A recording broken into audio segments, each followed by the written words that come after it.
far is the river?" Between the boy and the river stood a mountain. The boy was young and the river was small, but the mountain was big. The thickly frosted mountain hid the river, but the boy knew it was there. He had never seen the river with his own eyes, but from the villagers he had heard of the fish in its waters and of its rocks. He wished to touch the water and know it personally.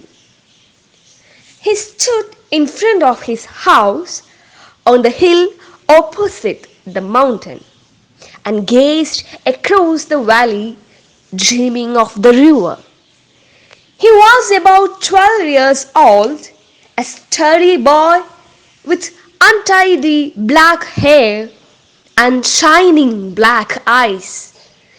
He had fine features and a clear brown skin, but his hands and feet were rough and scratched. He was barefooted, not because he couldn't afford shoes, but because he liked the feel of warm stones and cool grass. It was 11 o'clock and he knew his parents wouldn't return home till evening. There was a loaf of bread he could take with him, and on the way he might find some fruits. Here was the opportunity he had waited for. His mother and father had gone to visit relatives for the entire day and had left him on his own. If he came home before dark, before they returned, they wouldn't know where he had been. He went into the house and wrapped the loaf in a newspaper. Then he closed all the doors and windows. The path to the river dropped steeply into the valley, then rose and went round the big mountain. It was frequently used by the villagers, the woodcutters, milkmen, and mule drivers, but there were no villages beyond the mountain or near the river. The boy passed a woodcutter and asked him how far it was to the river.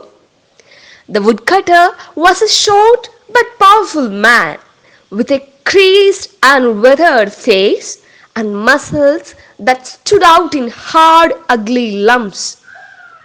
7 miles, he said, which was fairly accurate. Why do you want to know? I'm going to the river, said the boy. Alone? Of course. But it's too far. It will take you 3 hours to reach there, and then you have to come back. It will be getting dark. Besides, it's not an easy road. But I am a good walker, said the boy, though he had never walked further than the mile from his house to his school. The path was steep, and the boy had to run most of the time. It was a dizzy, winding path, and he slipped once or twice.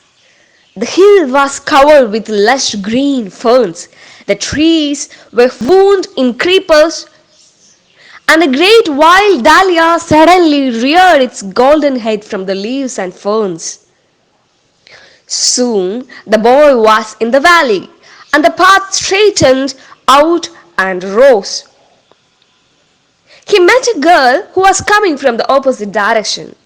He held a long curved knife with which she had been cutting grass.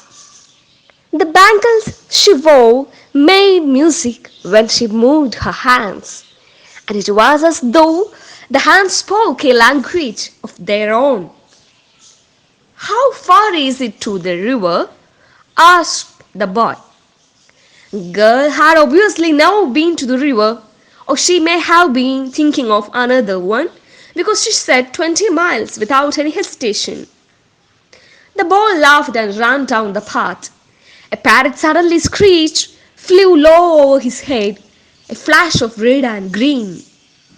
The bird disappeared amongst the trees. A trickle of water came from the hillside, and the boy stopped to drink. The water was cold and sharp, but very refreshing. However, it seemed to have the effect of making him more thirsty. The sun was striking his side of the hill, and the dusty path became hotter, the stones scorching the boy's feet. He was sure he had gone halfway. He had walked for over an hour. Presently, he saw another boy ahead of him, driving a few gourds down the path. "How far is the river?" he asked. The village boy smiled in a friendly way and said, "Oh, not far, just round the next hill and straight down." The boy, feeling hungry, unwrapped his loaf of bread and broke it in halves, offering one portion to the village boy. They sat on the hillside and ate in silence. When they had finished, they walked on together and began talking and talking. The boy didn't notice the smarting of his feet and the heat of the sun and the distance he had covered and the distance he had yet to cover.